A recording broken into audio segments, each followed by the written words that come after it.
হ্যাঁ, তো এই যে একটা ছোট একটা ট্রিক ছিল এটা। এর পরবর্তীতে আমাদের সমস্যা হয় আর একটা বিষয় নিয়ে, সেটা হচ্ছে কি ভাইয়া ভর সংখ্যা মুখস্থ থাকে না। আমরা ভর সংখ্যাটা নিয়ে এবার একটু দেখব। ভর সংখ্যা, ভর সংখ্যা কিভাবে মনে রাখা যায়? আমরা এগুলো 3 স্টেপে মনে রাখবো। আমরা 1 থেকে 30 যাদের পারমাণবিক সংখ্যা 1 থেকে 30 তাদের ক্ষেত্রে আমরা মনে রাখবো এটা। তাদের পারমাণবিক সংখ্যা কিভাবে পারমাণবিক ভর কিভাবে মনে রাখা যায় সেটা আমরা দেখব। তো স্টেপ 1-এ আমরা দেখব যাদের পারমাণবিক সংখ্যা 1 থেকে 20-এর ভিতরে। পারমাণবিক সংখ্যা কত? 1 থেকে 20। তাদের ক্ষেত্রে কি হবে ভাইয়া?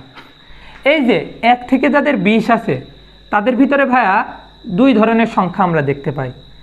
একটা দেখতে পাই জোড় সংখ্যা, আর একটা দেখতে পাই বিজোড় সংখ্যা।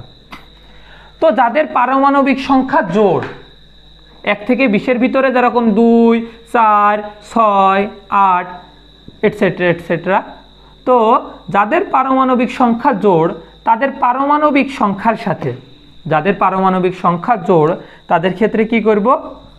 পারমাণবিক সংখ্যার সাথে 2 গুণ করলেই আমরা ভর সংখ্যা পেয়ে যাব।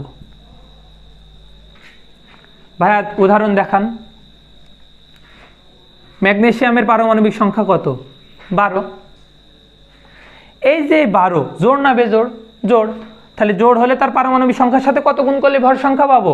2। তাহলে 12 গুণ 2 কত? 24। ক্যালসিয়ামের পারমাণবিক সংখ্যা কত? 20। তাহলে 20 জোড় না বেজোড়? জোড়।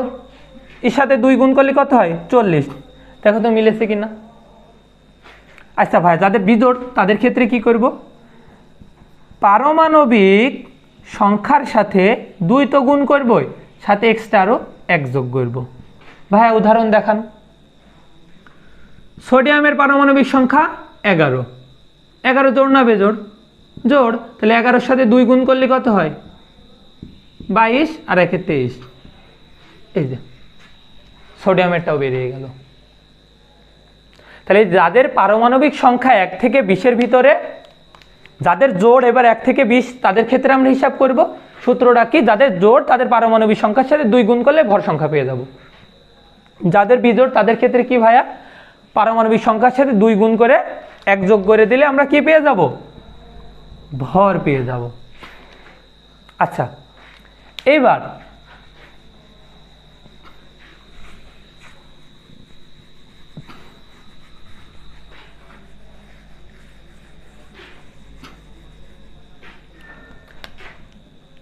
হাইড্রোজেনের পারমাণবিক সংখ্যা 1, নাইট্রোজেনের কত? 7। ভাইয়া হাইড্রোজেনের পারমাণবিক সংখ্যা 1, তাহলে হাইড্রোজেনের বেজোড়, তাহলে 1 গুণ 2 প্লাস 1 কত হচ্ছে? 3। হাইড্রোজেনের তো ভাইয়া 3 না। আবার নাইট্রোজেনের ক্ষেত্রে এটা তাহলে কি আমাদের তো সূত্র দিয়ে মেলছে না। আবার নাইট্রোজেনের ক্ষেত্রে 7 দুগুণা 14 আর 1-এ কত হবে? 15। কিন্তু ভাই এটা তো ভুল, নাইট্রোজেনে তো 14। কিছু তো তাহলে ব্যতিক্রম আছে। তাহলে যারা ব্যতিক্রম আছে তাদের ক্ষেত্রে আমরা কিভাবে মনে রাখবো ভাইয়া?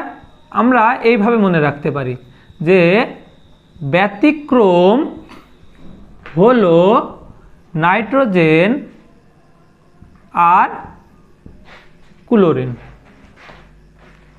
ব্যতিক্রম দিয়ে বেরিলিয়াম, হলো দিয়ে হাইড্রোজেন, নাইট্রোজেন তো নাইট্রোজেন আছে, আর দিয়ে আর্গন, ক্লোরিন দিয়ে ক্লোরিন।